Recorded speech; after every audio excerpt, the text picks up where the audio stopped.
अयोध्या में राम मंदिर प्राण प्रतिष्ठा की तैयारी पूरी हो चुकी है और 22 जनवरी को शुभ मुहूर्त में रामलला की मूर्ति की प्राण प्रतिष्ठा होगी। प्राण प्रतिष्ठा से पहले भगवान राम की मूर्ति की तस्वीर सामने आई, जिसमें वह बाल स्वरूप में श्यामल पत्थर से तैयार दिख रहे हैं। ऐसे में लोगों के मन में सवाल उठ रहा है कि रामलला की मूर्ति काली या श्यामल क्यों है। तो आइए आपको बताएंगे इस वीडियो में। रामलला की मूर्ति का निर्माण शिला पत्थर से हुआ है। इस काले पत्थर को कृष्ण शिला भी कहा जाता है।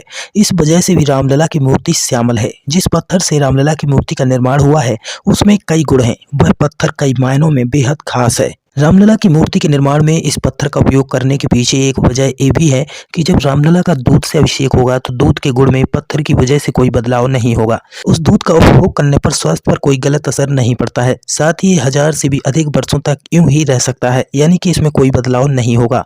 साथ ही इसके अलावा वाल्मीकि रामायण में भगवान राम के स्वरूप को श्याम वर्ण में ही वर्णित किया गया है, इसलिए यह भी एक वजह है कि रामलला की मूर्ति का रंग श्यामल है। साथ ही रामलला का श्यामल रूप में ही पूजन होता है। और साथ ही श्री रामलला की इस मूर्ति की जो विशेषताएं बताई गई हैं वो है कि भगवान श्री रामलला की जो मूर्ति बनी है वह 5 वर्ष के बालक का स्वरूप है। रामलला की मूर्ति का निर्माण काले पत्थर से किया गया है और रामलला की मूर्ति में भगवान के 10 अवतारों का भी वर्णन किया गया है। रामलला की यह नई मूर्ति दक्षिण भारतीय शैली की है। इस मूर्ति में उत्तर और दक्षिण भारत दोनों का सामंजस्य दिखाई देगा। मैसूर के शिल्पकार अरुण योगी राज ने इस मूर्ति को तराशा है। इस मूर्ति में भगवान विष्णु के 10 अवतारों का वर्णन किया गया है। मूर्ति का वजन करीब 200 किलो है। मूर्ति की ऊंचाई 4.24 फीट और चौड़ाई 3 फीट है। इस मूर्ति को खड़ी अवस्था में इसलिए रखा गया है ताकि दूर से लोग इसे देख सकें।